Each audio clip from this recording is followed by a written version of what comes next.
Olá, amigos. Espero que estejam todos bem. Nós estamos aqui para gravar uma palestra para nossa casa Fraternidade, cujo tema é aborto delituoso. Mas então, para iniciarmos esse estudo, eu gostaria de trazer primeiro uma mensagem de harmonização que nós vamos tirar do livro Pão Nosso, é a lição número 1, Mãos à Obra. Que fareis, pois, irmãos, quando vos ajuntais? Cada um de vós tem doutrina, tem revelação, tem língua, tem interpretação. Faça-se tudo para a edificação. Palavras de Paulo na primeira carta aos Coríntios, capítulo 14, versículo 26. Emmanuel, pela psicografia de Chico, vai comentar. A igreja de Corinto lutava com certas dificuldades mais fortes quando Paulo lhe escreveu a observação aqui transcrita. O conteúdo da carta apreciava diversos problemas espirituais dos companheiros de Peloponeso, mas podemos insular o versículo e aplicá-lo a certas situações de novos agrupamentos cristãos formados no ambiente do Espiritismo, na revivescência do Evangelho. Quase sempre notamos intensa preocupação nos trabalhadores por novidades em fenomenologia e revelação. Alguns núcleos costumam paralisar atividades quando não dispõem de médiuns adestrados. Por quê? Médium algum solucionará em definitivo o problema fundamental da iluminação dos companheiros. Nossa tarefa espiritual seria absurda se estivesse circunscrita à frequência mecânica de muitos a um centro qualquer, simplesmente para assinalarem o esforço de alguns poucos. Convençam-se os discípulos de que o trabalho e a realização pertencem a todos e que é imprescindível se movimente cada qual no serviço edificante que lhe compete. Ninguém alegue a ausência de novidades quando vultosas concessões da esfera superior aguardam a firme decisão do aprendiz de boa vontade no sentido de conhecer a vida e elevar-se. Quando vos reunirdes, lembrai a doutrina e a revelação, o poder de falar e de interpretar de que sois detentores, e colocai mãos à obra do bem e da luz, no aperfeiçoamento indispensável. Então, queridos, inspirados por essas palavras de Emmanuel, eu convido a que fechemos os nossos olhos, elevemos os nossos pensamentos ao Pai, unamos os nossos corações em amor, rogando que, não só neste momento, mas em todos os momentos da nossa vida, possamos refletir sobre o nosso papel na seara do Cristo, sobre as nossas qualidades, atributos que podem contribuir com essa tarefa, não nos importando tanto com as circunstâncias ou com as atitudes dos outros, mas focando em nós, no nosso trabalho, na nossa capacidade e trabalhando de maneira desinteressada, possamos colocar todo o nosso ser à disposição do Cristo. E que assim seja hoje e sempre. Então, queridos, é um tema bastante complexo esse que nós vamos estudar hoje, né? O nosso tema, como eu disse, aborto delituoso, ele tem base na lição do mesmo nome que está numa obra também de Emmanuel, Religião dos Espíritos e Psicografia de Chico. Então eu queria começar, amigos, refletindo um pouquinho sobre essa diferenciação entre dois tipos de aborto. Existe aquele que chamamos de aborto espontâneo, que pode ocorrer por diferentes circunstâncias, né? Não é ninguém que provoca, ele acontece espontaneamente. Pode ser porque o zigoto implanta de forma baixa no útero, problemas de sangramento da mulher, doenças infecciosas, algumas vezes são alterações anatômicas, né?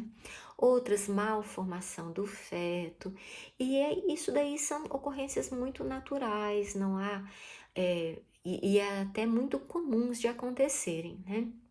Mas aí existem esses chamados abortos delituosos, ou seja, são provocados, né?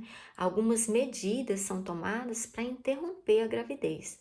Por exemplo, o uso de medicamentos, algumas vezes técnicas abortivas, algumas técnicas terríveis como sucção ou uma injeção letal no coração do feto, né? Quando ele já está um pouco maiorzinho, né, no desenvolvimento. Então, esse tema do aborto, nós sabemos que ele é muito delicado, que ele é muito controverso na nossa sociedade. Muitos defendem que a mulher tem o direito de escolher, né, se quer ou se não quer levar a gravidez adiante. Tem até um slogan, né, que se fala meu corpo, minhas regras, né? Algumas pessoas já questionam, né, que uma vez que a mulher tenha engravidado, já que existem métodos contraceptivos que podem evitar a gravidez, né, esse corpinho que está crescendo dentro do ventre, ele também passa a ter direitos e esses direitos precisam ser assegurados, né? Então, o que que a gente pode refletir enquanto espíritas? Dentro do contexto espírita, não existe nenhuma controvérsia, nenhuma em relação a esse tema, porque nós cristãos espíritas, por nossa fé raciocinada, por nosso conhecimento evangélico e doutrinário, nós sabemos que a vida é um dom que foi otorgado por Deus. Então, somente Deus pode dispor da vida humana. Então, mesmo que esses gametas, essas células de reprodução masculina e feminina que se uniram para viabilizar a formação de um novo corpinho que desenvolve dentro de um útero, o corpo da mulher está abrigando esse corpo em formação, a vida que anima esse novo ser, ele é um dom de Deus e não foi dado nem pelo homem nem pela mulher. Então, se a gente recordar algumas coisas que estão na codificação espírita, no Livro dos Espíritos, na segunda parte do Mundo Espírita, lá no capítulo 7, da volta do espírito à vida corporal, a gente vai lembrar da questão 358, em que Kardec pergunta se é um crime provocar o aborto em qualquer período da gestação. E os amigos espirituais, o que eles vão nos responder? Que sempre que a gente transgride uma lei divina, a gente está cometendo um crime. E que tirar voluntariamente a vida de uma criança que está no ventre, antes dela nascer, é sim um crime. Por quê? Porque a gente está impedindo essa alma de passar pelas provas que ela passaria, que é essa nova vida, esse novo corpo, seria um instrumento, né, para que ele viabilizasse essa vida dele e ele então pudesse passar pelas experiências que estavam previstas, né? Então é sim um crime provocar o aborto, porque está impedindo a encarnação desse espírito, aquele corpo que estaria vinculado a esse corpo que cresce no útero, né? Então vai impedir os vínculos familiares que se formariam a partir do nascimento, mas que já foram combinados ainda no plano, na erraticidade, né? E aí, quando ele chega, quer dizer, se você impede o nascimento, você está comprometendo todo esse planejamento, esses vínculos, esse ciclo existencial que estava programado. Na questão seguinte, na 359, os benfeitores vão trazer, inclusive, uma ressalva. Eles vão dizer assim: não é crime, contudo, o aborto que seja praticado para salvar a vida da mulher quando a gravidez coloca essa vida em risco, né? Então, nesses casos, eles dizem é preferível sacrificar o ser em formação do que esse que já está na existência, né? Então, nos parece bastante coerente essa posição, né, da espiritualidade quando discorre sobre esse tema. E o que a gente vai ver? A legislação brasileira, ela também já prevê algumas circunstâncias em que o aborto é legal. Nesses casos em que a gravidez incorre em risco para a mulher, nos casos em que a gravidez foi consequência de um estupro e nos casos dos fetos chamados anencéfalos, quando então na formação desse feto as estruturas do encéfalo não se formam adequadamente, inviabilizando que essa vida prossiga por um tempo muito longo, né? Então, o que a gente vê? Do ponto de vista das leis humanas, já existe sim essa cobertura legal de alguns casos que a gente citou. Mas do ponto de vista das leis divinas, o que que a gente entende? Que toda vida que prospera no ventre de uma mulher é uma vida que foi outorgada por Deus. É Ele que anima esse corpo em formação.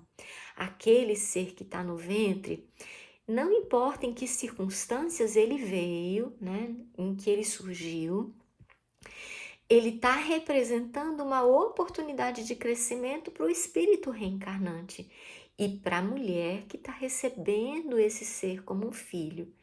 Então, queridos, o que a gente pode refletir? Nesse ponto, as leis humanas, elas são ainda imperfeitas em relação às leis divinas. O ideal, dentro desse entendimento que nós temos no Espiritismo, é que se permita que a gravidez prossiga até quando for possível, né? Até o nascimento do bebê, dar prosseguimento a essa vida que se desenvolve. Além disso, queridos, as circunstâncias que ligaram esses espíritos, vamos pensar no caso do estupro, né? Ela se deu em existências ainda passadas, que podemos desconhecê-las neste presente, mas nenhuma gravidez, nenhum espírito vem habitar um corpo que está num ventre de uma maneira aleatória, por acaso. Houve um planejamento, houve uma, uma discussão, um acerto, né? Obviamente, né, e a gente sabe disso, que ninguém vem para praticar nenhum mal, não existe um planejamento, por exemplo, em torno de um estupro, né? Mas se nós cremos, se nós compreendemos que o plano divino ele é perfeito, a gente precisa concordar que que tudo que Deus permite que aconteça conosco está abarcado por essa lei de justiça, de amor e de caridade, né? Então a gente precisa concordar que tudo que nos acontece, de alguma maneira, está concorrendo para o nosso progresso, para o nosso aperfeiçoamento. Então, pensando nessas situações de uma gestação que decorre de um estupro, a gente sabe que ninguém está encarnando com o propósito de impor o mal a ninguém, né? Isso está muito claro, que todos nós encarnamos, sim, para aprender a nos amar, a nos auxiliar. Algumas vezes a gente pode tombar nesses erros, a gente se deixa arrastar pelo mal. Mas nós sabemos também que o plano divino, que é perfeito, ele vai dar curso aos fatos de modo que mesmo do mal se tira um bem. Então isso também é muito claro para nós que somos estudiosos da doutrina espírita. Então, pensando, por exemplo, nos fetos anencéfalos ou outros com malformação, também nós vamos entender que existe um valor para o tempo que aquele espírito está ligado àquele corpo, neste mergulho que ele faz na carne, né? Então, eu tenho até um exemplo muito bonito de um período em que eu trabalhei numa unidade de maternidade e pediatria como enfermeira e eu atendi uma mulher que estava grávida de um bebê anencéfalo. E ela fez questão de levar a gestação dela a termo, ter o bebezinho, permitir que esse bebezinho nascesse, mesmo sabendo que ele poderia durar poucas horas. Ela disse: o meu filho está a caminho e ele será amado pelo tempo que Deus permitir que ele permaneça comigo. E eu jamais esqueci esse fato, né?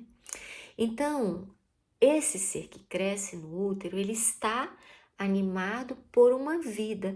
E a vida é um dom de Deus. É isso que a gente precisa entender. Não importa as circunstâncias em que eles surjam, né? Em qualquer das circunstâncias, essa vida é uma bênção de oportunidade para esse ser, né? Esse espírito que está ligado a este corpinho e para todos os que vão conviver com ele também. Sobretudo, irmãos, para a mulher que carrega esse ser no seu ventre, né? Então, mesmo nessas circunstâncias, seja de estupro, seja de anencefalia, seria importante que nós deixássemos o feto se desenvolver, nascer, ainda que depois a mulher, por exemplo, não quisesse assumir a criança. Aí a mãe, ela pode encaminhar esse bebê para adoção. Poucas pessoas sabem disso, né? Mas essa questão da entrega para adoção, ela é possível para qualquer mulher que não queira o bebê. Todo hospital dispõe de um serviço de assistência social que trata desses casos. A mulher diz: olha, eu não vou querer o meu filho. Então ela pode buscar esse serviço e aí todo um trâmite para que esse bebê seja entregue para adoção é possível, né? Então ninguém precisa matar o bebê, ninguém precisa jogar no lixo, abandonar na rua esse filho que é indesejado. Existem possibilidades legais de se fazer isso e entregar. Afinal, queridos, há tantos casais desejosos de ter filhos e que não podem tê-los, né? E aí eles recorrem à adoção, né? Então, queridos, um outro ponto que eu gostaria de trazer é assim, quando a gente olha para a nossa sociedade, a gente vê muitas coisas contraditórias que é difícil da gente compreender, né? Porque a gente vê muitos segmentos, movimentos sociais que eles estão aí lutando pela descriminalização do aborto, ou seja, pela legalização do aborto em qualquer circunstância, em qualquer tempo gestacional. Mas algumas vezes, se a gente vai conversar com essas pessoas, se a gente vai entender o universo ideológico dessas pessoas, a gente percebe que essas são as mesmas pessoas que algumas vezes estão querendo criminalizar, por exemplo, a caça e a exploração dos ovos de tartaruga, dos animais silvestres, né? Então isso parece muito incoerente. Será que uma vida humana num útero feminino vale menos que os ovos da tartaruga, que os animais silvestres, que muitas vezes os mesmos grupos defendem essas duas coisas antagonistas, a liberação do aborto e a defesa da vida silvestre, né? Então isso parece bastante contraditório e valeria muito a pena nós refletirmos sobre isso, né? Emmanuel, no livro Religião dos Espíritos, nessa lição Aborto Delituoso, ele vai refletir sobre essa questão 358 que eu trouxe para vocês, né? E ele começa dizendo que é muito comum que a gente se sinta muito comovido diante de várias tragédias da humanidade, casos de homicídio, roubo, furtos, golpes, assaltos, situações que vão deixar a gente em tensão, em medo na sociedade, mas que contra todo esse tipo de tragédia, que é fruto da ignorância e da delinquência humana, a sociedade se mobiliza, faz esforços para coibir os atos de violência, reforça as forças policiais, constrói presídios, fabrica algemas, né? Cria leis e formas de punir os delinquentes, né? Alguns países, inclusive, punem com a pena de morte. Mas aí Emmanuel vai refletir que o mais terrível de todos os crimes é exatamente, além de ser o mais terrível, é também o mais cruel, é o aborto delituoso, porque ele é praticado contra um serzinho que não tem a menor possibilidade de se defender. Algumas vezes esse crime ele é consumado dentro dos lares, né? De forma escondida, às vezes no meio da natureza. Nós sabemos que também acontece em clínicas clandestinas de aborto, né? E esse é o crime do aborto provocado. É um crime estarrecedor, a vítima é incapaz de se defender, não consegue nem suplicar por piedade, por compaixão. Então, Emmanuel vai refletir que esse crime, ele é quase sempre decidido em comum acordo entre a mulher e o homem, que seria o pai dessa criança, né? E de toda forma, é importante a gente pensar: será que essas pessoas estão conscientes da gravidade desse ato? Ou são pessoas indiferentes a esse mal que estão praticando? São inconscientes de que isso é de fato um crime, né? Provocar a morte do próprio filho, impedir que essa vida cresça no ventre, que nasça, impedir essa existência, privando esse espírito das oportunidades que ele teria na luz dessa vida nova, né? Então, Emmanuel, ele faz um convite para que nós pensemos sobre isso, especialmente as mulheres, esses corações maternos, que estão neste momento sendo chamados ao exercício máximo do amor, né? A doação a esse ser que seria o seu filho, né? Porque, amigos, a gravidez é um chamamento de amor, né? Então, que a gente possa refletir, se abster desse ato que é tão degradante, que a gente não patrocine esse crime, que a gente não seja conivente com ele, que a gente reflita, busque meios de evitar a gravidez, se é o caso, ou então entregue para adoção os bebês, né? Além disso, a gente também deve pensar em outros tipos de consequência que esse ato do aborto ele também provoca, né? Porque tem consequências terríveis. Todos que participam desse ato estão lesando a sua integridade psíquica, física, né? Trazendo comprometimentos, prejuízos energéticos, emocionais, físicos, psicológicos, né? E aí, carregando esse fardo, né, desse crime, desse atentado contra uma lei divina, e isso não se faz impunemente, né? A gente pode lembrar no livro Nosso Lar, tem um exemplo de uma mulher que chega às portas, né, do nosso lar e ela carrega dezenas de ovoides acoplados ao seu corpo, que eram ali, né, reminiscências desses espíritos abortados que a ela estavam se ligando de uma maneira terrível, obsessiva, né? Então, é importante que a gente pense nisso. Os filhos, eles sempre vêm para acrescentar a vida dos pais, mesmo quando às vezes os relacionamentos são difíceis, são desafiadores. É uma experiência que nos ajuda a ser melhores, a crescer intelectualmente, moralmente, a nos desenvolver, às vezes a reparar danos, a reajustar relações, a experienciar uma relação de amor quando antes pode ter sido uma relação de ódio, né? Então, ninguém pratica esse ato impunemente. E mesmo que a lei humana não alcance esses que estão cometendo o crime, a lei divina, a ela nada escapa. Isso a gente tem certeza, porque Deus nos sonda, né? E Ele está nos observando, e a lei é de ação e reação, de causa e consequência, de semeadura e de colheita, né? Então, cedo ou tarde, a nossa própria consciência, ela nos chama para esse reajustamento, para essa oportunidade de reparação. Então, se a gente se desvia da lei, um momento a gente vai ter que retornar, refazer esse caminho e reconstruir, né? Porque a perfeição é uma fatalidade para todos nós. E tudo que a gente deixou de errado atrás, a gente tem que voltar e refazer dessa forma, né? Nesse momento, de uma maneira correta, né? Então, queridos, a nossa consciência, enquanto ela não está em paz, ela mesma vai buscar mecanismos para a gente fazer esse reajuste com a lei divina, né? Então, agora sim, se algum de nós provocou esse delito, se algum de nós, né, promoveu o aborto, facilitou o aborto, foi conivente com ele, o que é importante? A gente assumir essa responsabilidade, entender o nosso equívoco, não para ficar se culpabilizando, se martirizando, mas para poder buscar formas de reparação.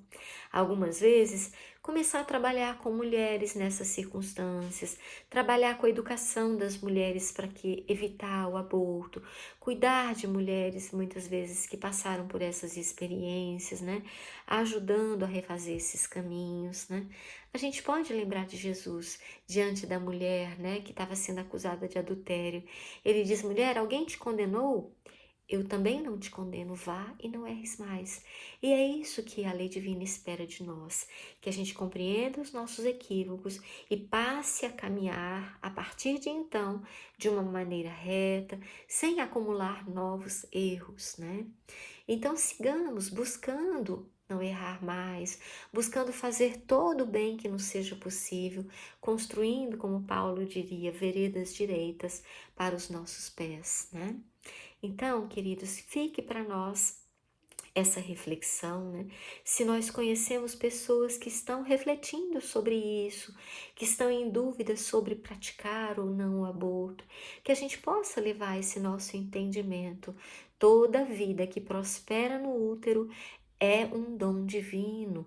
A vida é um dom de Deus, né? A Ele pertence e a ninguém mais. Então ninguém tem o direito de interromper uma vida humana, seja qual for a circunstância em que ela venha a prosperar no útero, né?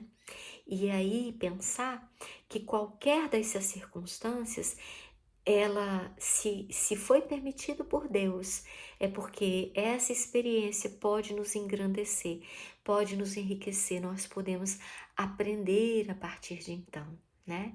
Então, queridos, finalizando as nossas reflexões, eu os convido a todos para que nós novamente nos recolhamos agora em prece, aquietando os nossos corações, elevando os nossos pensamentos ao alto e nesse momento em especial dirigindo as nossas vibrações amorosas a todos os seres, espíritos e irmãos que deixaram este mundo pela via do aborto, a todas as mulheres que cometeram este ato, rogando amor em seus corações, rogando bálsamos de refazimento a todos esses irmãos e irmãs, para que eles possam encontrar fortaleza no amor de Deus e para que eles possam encontrar caminhos de reajustamento, de reparação, de recomeço,